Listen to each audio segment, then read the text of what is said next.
In a recent video that I'll link to above, I talked about this three-circle Venn diagram that for development to happen, a project needs to be feasible, needs to be legal, and the site needs to be available, right? So the intersection of those three circles is where development can happen.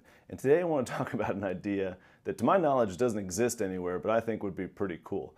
So what I would love to see in my municipality, right, in Raleigh, and in other places, I would love to see a city-run, what I'll call Department of Feasibility, right? So we have planning and zoning and development departments, we've got utilities, we've got all these different things, parks and recreation.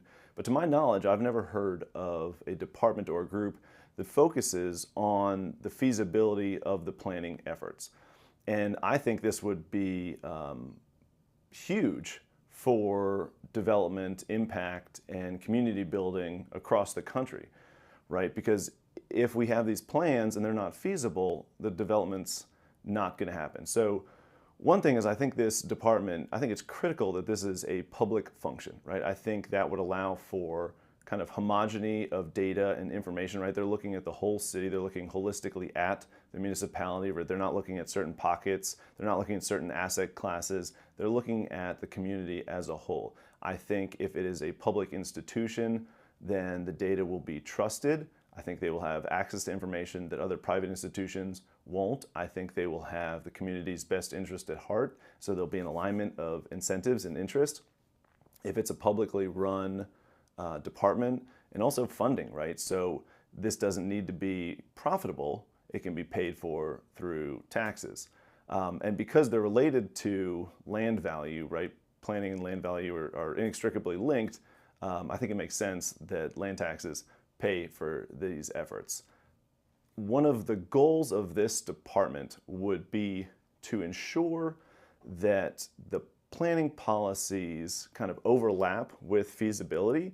Like we said in that other video, is that if the planning outcome, if the desired outcome isn't feasible, it's never going to happen. And so if we're planning for multifamily or commercial mixed use in a certain market, and we can show that, or certain part of the market, excuse me, we can show that it's feasible in that part of the market, you have overlap, and that would lead to positive outcomes, right? Outcomes that match the plan.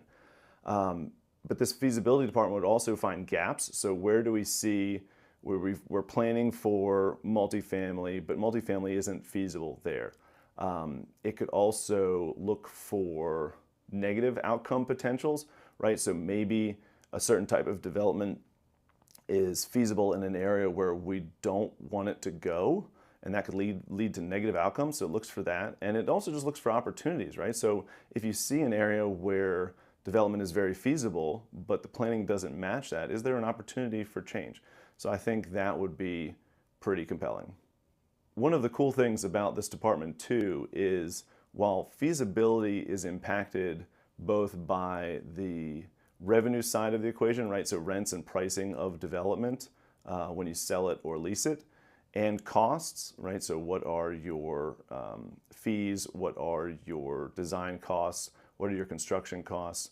Because this feasibility department is focused exclusively on the local municipality, those costs are more or less the same across the city, right? A house built in the north part of the city doesn't really change the costs don't change much when you go to the south part of the city or east or west, right? So across the city, the cost of a single family home is going to be relatively the same. The land values may change, but luckily the feasibility department has access to that information, but the costs don't change. So really what they're focused on is recent new development, rents and sale pricing and values, and what would have to be kind of hypothetical rents and values in areas where there hasn't been new development recently. And so again, that's one of the things that they'll focus on that other data services and providers won't, is a lot of times you'll only see existing asset class values and rents.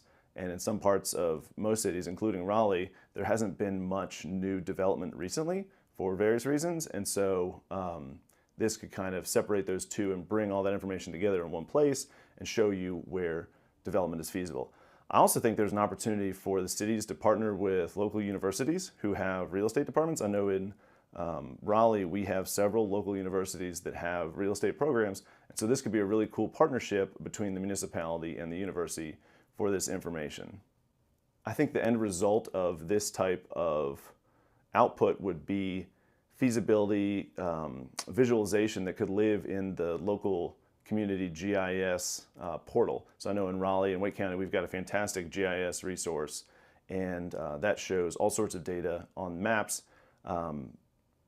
Could this feasibility live as kind of a heat map layer on top of the existing GIS maps that you could show, okay, where is single family residential most feasible? Where is multifamily? Where is retail? Where is commercial mixed use? Where is office? Where is medical? You know, all these different industrial, where are these development types most feasible? And then does that overlap with our future land use map or our current planning initiatives? I think it'd be really cool. I hope maybe one day we can have one of those departments here in Raleigh. And so if you know about this, if this idea exists somewhere out in the world, I would love to hear about it. Could you please drop me a comment below, because I'd love to research more about how they're doing it and to see if we can bring it to my hometown of Raleigh. Thanks.